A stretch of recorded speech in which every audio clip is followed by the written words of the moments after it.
Right now, we know the identities of the victims of a double homicide in the town of Middleton as the investigation continues. Gorgeous weather tonight, but storms are back in the forecast. We'll use FutureTrack to show you when you can expect those storms in your neighborhood. And later, how a new bill in the Wisconsin Capitol aims to help small-town police forces train new officers. We welcome you to News 3 Now at 6. We're doing a welfare check, and they found 2 people dead. Good evening, everyone. I'm Sarah Carlson. Eric will join us in just a bit. We begin tonight with the identities of the man and woman killed in a double homicide. The 2 were found dead in their home in the town of Middleton yesterday afternoon. Armand Rahman is back at the scene live with the latest. Armand, I understand one of the victims worked at the Department of Transportation.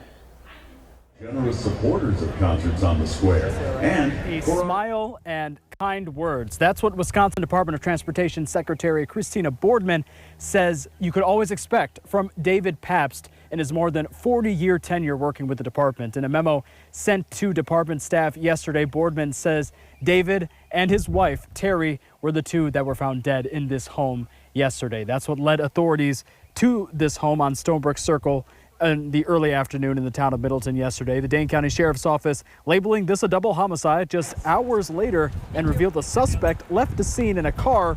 That car discovered 2 hours north in Vernon County by a Wisconsin State Patrol officer. Authorities there managed to pull the car over, but the driver did not follow any other commands. Sheriff Roy Torgerson says the suspect then took his own life during a standoff. At one point, an observer said that there just was no movement inside the vehicle, and then provided some other details to where we formulated a tactical approach to the vehicle when there were no signs of life, and we saw what appeared to be a self-inflicted gunshot wound. And in that message to staff, the WISC Secretary Boardman says Pabst was an integral member of the team who had a deep commitment to safety. And Sheriff Torgerson went on to tell me that he gave his condolences to the family that he said he had spoken to after what he called a tragic and horrific loss of life. Both he and the Dane County Medical Examiner's Office expect to officially release those identities tomorrow. For now, reporting live in the town of Middleton, Armand Rahman, News 3 Now. Okay, thank you, Armand. We now know the identity of a man who died after a bar fight in Grant County last month. On June 30th, Jeffrey Cornell of Fenimore was found dead in his Fenimore home after being released from the hospital. Right now, investigators are working to determine this cause of death. Anyone with information on this incident is being asked to please contact the Grant County Sheriff's Office. That phone number is 608-723-2157. Well, downtown Madison is a busy place right now as the 3rd week of this season's Concerts on the Square is about to begin. That show runs from 7 to 9 o'clock. For a preview, let's check in with Eric Franke and Karianne Lee live at the Capitol. It must be pretty full at this point.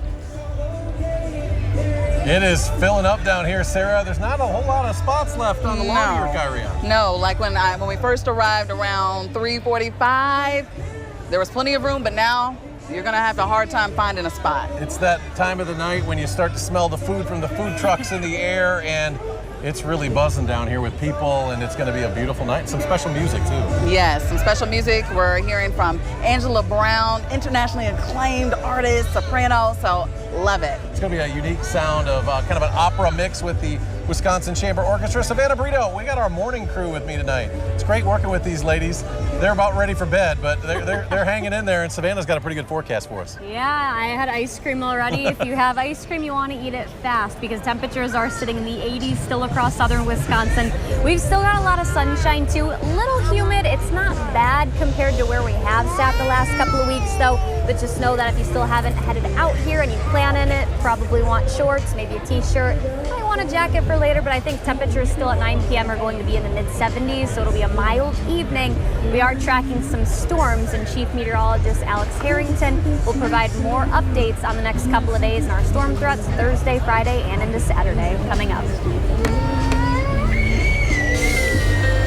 Yes, that's correct, Savannah. We do have storms in our future starting as early as Thursday afternoon going on into Thursday night. Best chances for storms will be Friday afternoon going into Friday night, especially the nighttime hours. And then we'll repeat this again. This weather system looks like it's going to hang out in southern Wisconsin for a little while on Saturday with some good storm chances as we go into Saturday afternoon, and then things will dry out. One or two of these storms we can't rule out getting on the strong side Thursday and Friday, with gusty winds being the main threat from those thunderstorms. Can't rule out some marginally severe hail and heavy rainfall, but it's the gusty winds that have our most attention right now. Tomorrow, temperatures getting into the mid-80s for parts of southern Wisconsin as that warm, humid air mass starts to move in from the south and from the west. Coming up in a few minutes when I join you again, we're going to use Future Track to show you how those thunderstorms will play out and when you can expect those storms in your neighborhood Thursday, Friday, going on into Saturday. Sarah?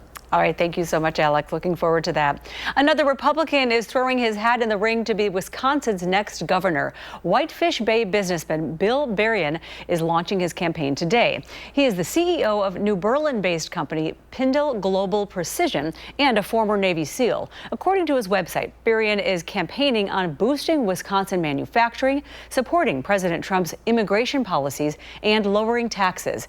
Berrien also says he wants to give parents more control over their children's education. Wisconsin's next gubernatorial election is scheduled for November 3rd, 2026. A new bill circulating in the state capitol could help small police departments fill staffing shortages. Will Keneally is up on the Capitol steps with more. Those staffing shortages are one of the biggest challenges small police departments face. The Rock County Sheriff's Department used to have one of the UW-Rock County's lecture halls used to be full of applicants, and now they're getting smaller and smaller rooms that are filled. And this new bill would help make it easier for those small departments to get new trainees in the door. So how this works, many of the trainees that you'll see in a police academy, they're sponsored by some of these larger departments. Now that's not necessarily something that these smaller departments can afford, leaving them to fight over the unsponsored trainees. Now what this bill would do, it would provide grants to those smaller departments to allow them to sponsor their own trainees. Smaller departments just don't have the ability to do that, so it just creates this vacuum of people being unable to get more staff.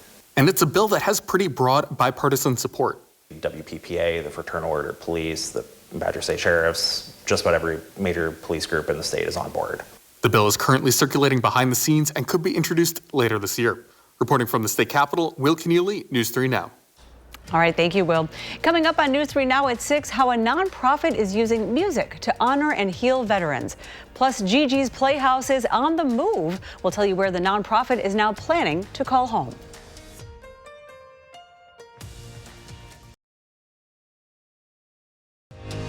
You're watching News 3 Now at 6. The local organization Gigi's Playhouse is on the move. This nonprofit is looking to expand opportunities for those with Down syndrome, so they're raising money for a new home in Fitchburg. They're currently located on Madison's east side on Monona Drive, and they say being located in Fitchburg instead will give them a more centralized location. Gigi's Playhouse is a nearly 100% volunteer and donation organization that offers therapeutic and educational programming for individuals with Down syndrome. I am completely blown away and full of gratitude because when I started, we had just over 250 families. We now have over 400 families that we're serving, and this new space is going to allow us to reach even more people and serve them in even more impactful ways. When completed, the new building will double the space they currently have. Their goal is to raise $4 million, and they have raised $2 million as of today. A nonprofit in Appleton is striking a powerful chord and using music to help change veterans' lives. The organization Music Success Fox Valley offers 10 free music lessons for vets, and then once those are done, participants get to keep their instruments. Veterans like Kevin Crawford say the program has truly been a lifeline. Music helped me. It helped me take care of the anger. That's what you come home with. You don't really come home. Your boots are still there. Your mind is still there. And this is what we do with Music Success. This group holds lessons at the Veterans Village in Appleton, and their doors are open to anyone who needs help at any time. You can catch them at events all summer long, spreading hope and healing across the state. Still ahead, Concerts on the Square returns for its third week of the 2025 season already. When we come back, how the Wisconsin Chamber Orchestra plans to celebrate 20th century American music. Stay with us. Plus, could we see more rain by the end of the week? Alex has the complete forecast after this.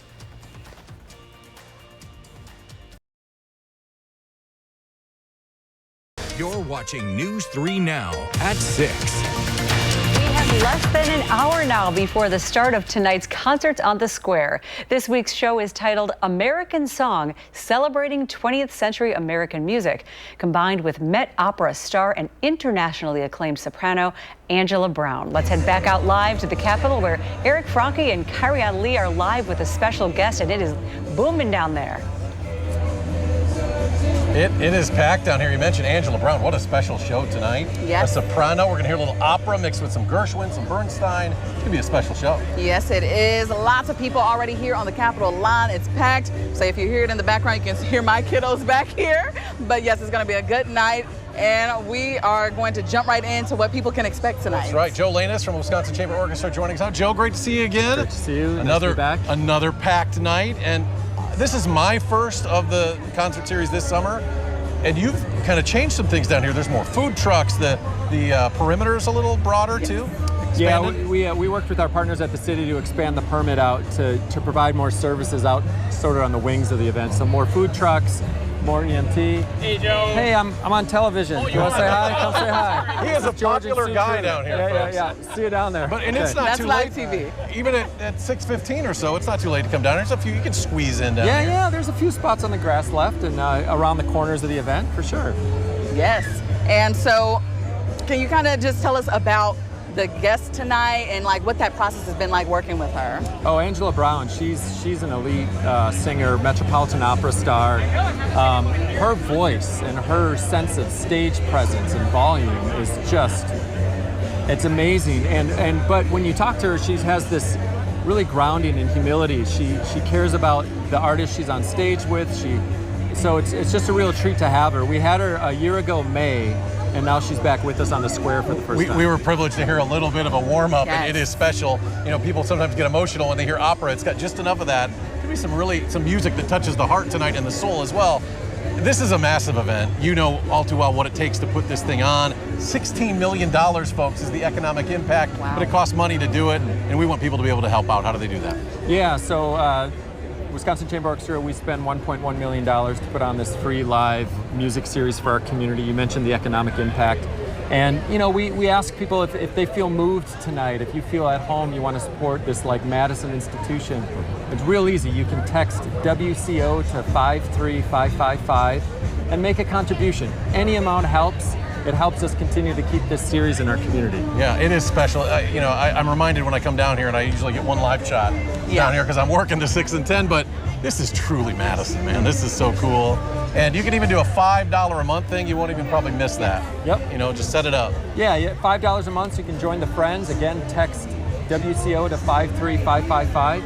Join the Friends at $5 a month and help keep this community together through the arts. This is such a treat. It really is. Like, we're very lucky here in Madison. It really is. Joe Lanus, great to see you again. Great to see you. Should be a Thank you. great show tonight. Sarah, it's a special night down here. Folks, if you're out there thinking about coming down, still a few spots left on the lawn here to enjoy an amazing night of music on this Madison institution. Oh, it looks beautiful down there, and I'm sure it will sound beautiful. Thank you all so much. And it is shaping up to be a great night for the concert. Weather-wise, here's Alex with the complete forecast. Yes, Sarah, picture-perfect evening across southern Wisconsin right now. It looks ominous on radar 3000. This is just called ground clutter. We have no showers, no thunderstorms in the Dane County area right now, and it's largely going to stay dry and temperatures right around 80 degrees, dipping into the 70s. Then we change our tune here to Thursday through Saturday. Chances for storms Thursday through Saturday, turning much more on the humid side, and then looking dry by Sunday. So heads up as we head towards the weekend. Sunday is very likely the better day out of the weekend. Here are those storm chances chances, as I promised earlier, in your neighborhood as early as 1 o'clock near Boscobel, Prairie du Chien over towards Platteville. As you go into Thursday night and into Friday morning, a warm front's going to try to lift to the north. That may bring an isolated thunderstorm right across the center part of the area. Viroqua, Lone Rock, Madison over towards Janesville. A little better chances for showers and thunderstorms as that warm front pushes towards the north. Could see a little bit more widespread, waking up to the rumble of thunder as we head into Friday morning. Then we get a break as that warm front pushes to the north up towards central Wisconsin. Then as a ripple of energy comes along that frontal boundary, we'll see more thunderstorms right around the 6 o'clock time frame. Good chances for thunderstorms as we head from 10 o'clock Friday night going into the early morning hours of Saturday. Then another break and the full cold front will sweep through after a little breather, meaning a little break in the shower and thunderstorm activity from 9 a.m. till approximately noon. Then widespread showers and thunderstorms along that cold front that comes through at approximately 5-6 o'clock, with by the time we get to the 10 o'clock hour on Saturday, all those showers and storms have since then moved off towards the east. So a recap here. A few storms Thursday afternoon and Thursday night. That's with that warm front coming north. Best chances are going to be Friday afternoon and Friday night, and then again a repeat on Saturday with those upcoming storm chances. We can't rule out a couple strong storms. Gusty winds would be the main threat if one or two of those storms become severe Thursday night, and then again on Friday. And of course, heavy rainfall is certainly a possibility. Again, gorgeous night tonight. Maybe you want to open up the windows, let a little breather in. 62 for a low in Madison, a little warmer out to the west. 67 in Prairie du Chien as those clouds and that warmer air try to move towards southern Wisconsin as we head a little bit later in the night. 84 in Madison, 80 towards the Mississippi River, where you have the better chances for those showers and those thunderstorms as that warm, humid air moves in from the southwest. Again, we got 81 in Madison, 81s and 82s. A beautiful evening for concerts on the square. And as we plan our evening at the start of the show, 80 degrees. And by the time we get to the end of the show, temperatures will be dipping down into the 70s and then into the 60s tonight. Can't rule out just a little bit of patchy fog overnight tonight. More storm chances as we go out into next week. We'll keep an eye on that Tuesday, Wednesday weather system as that will be approaching another concerts on the square. And then I mentioned during our 5 o'clock newscast, I take us right into the middle to end of July, looking like temperatures may actually be cooler than normal for a change, with our water chances being about a 50-50, better chances for showers and rainfall further to the south in the southern part of the United States. I loved hearing open up the windows. Yes. If that's a possibility. All right. Give AC a little breather. Exactly. Thank you, Alex. And everybody's talking about the Brewers. Yeah, it was That's unreal. good last couple days to be the Brewers. Yeah. Coming up in sports, break out the brooms, how the Brewers swept the Dodgers and made history in the process. That's next on News 3 Now.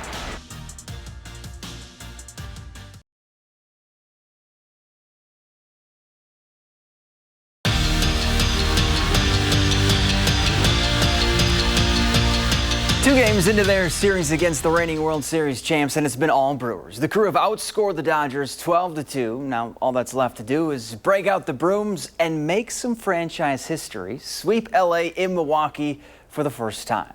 Pat Murphy likes the sound of that.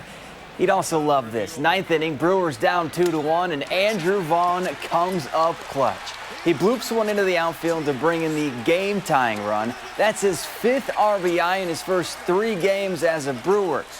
Then in the 10th, Jackson Churio calls game. He rips one through the infield to bring home Sal Frelick, and the crew walk it off for the win and sweep the Dodgers in Milwaukee for the first time in franchise history. Well, before the series finale with the Dodgers, the summer of celebration continued for the Wisconsin women's hockey team. The Badgers were honored at AmFam Field for winning the program's 8th national championship, and Ava McNaughton got to throw out the first pitch. Brad Davison truly left his mark during his time at Wisconsin. His grit, toughness, and will to win helped lead the Badgers to a pair of Big Ten championships and trips to the NCAA tournament. Well, over the past 3 seasons, Davison took his game overseas, first in Lithuania and then the last 2 years in Spain. Now, he's still weighing his options for his next stop, but one thing's for sure, there's been a whole lot of learning over these last couple years. The game of basketball, it's a gift, and the people that you get to meet, the locations and the countries you get to see, and I feel like I'm learning a ton, getting to learn from great coaches and great teammates and great opponents. And so I just feel like I'm learning a ton from the game of basketball, but also just learning a ton about life and about the world that otherwise maybe I'm sheltered from, staying in one spot for my whole life. But it's been a great experience. And the volleyball season is right around the corner. Just 50 days until Wisconsin serves up their season at the opening Spike Classic. But before that, it's Big Ten Media Days in Chicago. And representing the Badgers, along with Kelly Sheffield on July 29th, will be Carter Booth and newbie Mimi Collier. Lots of different seasons coming up. Yeah, all of a coming sudden. up. 2 We months blink. away. All right, thanks, Zach. Coming up tonight on News 3 Now at 10, Public Health Madison in Dane County. They're looking to stop the spread of sexually transmitted infections, and they're using dating apps to do it. Our Maddie Heimsch explains how tonight at 10. And we have a final check on the forecast. Glorious night. It's beautiful out there. Beautiful day today. You can't ask for better weather. Temperatures in the lower 80s. Humidity not too terrible out there right now. That's going to change after a nice night tonight. Maybe give the AC a break. We'll see those temperatures and the mercury rise after a little bit of patchy fog. Highs in the low to mid 80s on Thursday, but the humidity, you'll start to feel that by the time we get to the afternoon hours as thunderstorms move in from the west. And that's a start of a 3-day streak of shower and thunderstorm activity in the area. Friday afternoon and Friday evening after morning storms. More storms are expected Friday night, and then more storms expected Saturday afternoon and Saturday evening. A little dry time Saturday morning, I think, but the better of the 2 days. Sunday's looking dry as we dry out of that weather system. We'll inch forward to the middle of next week for the next chance rain. All right, thanks, Alex. And thanks for watching News 3 Now at 6. Coming up next is Entertainment Tonight. Next show is at 10 p.m. You can always find us streaming as well 24/7 on Channel 3000+.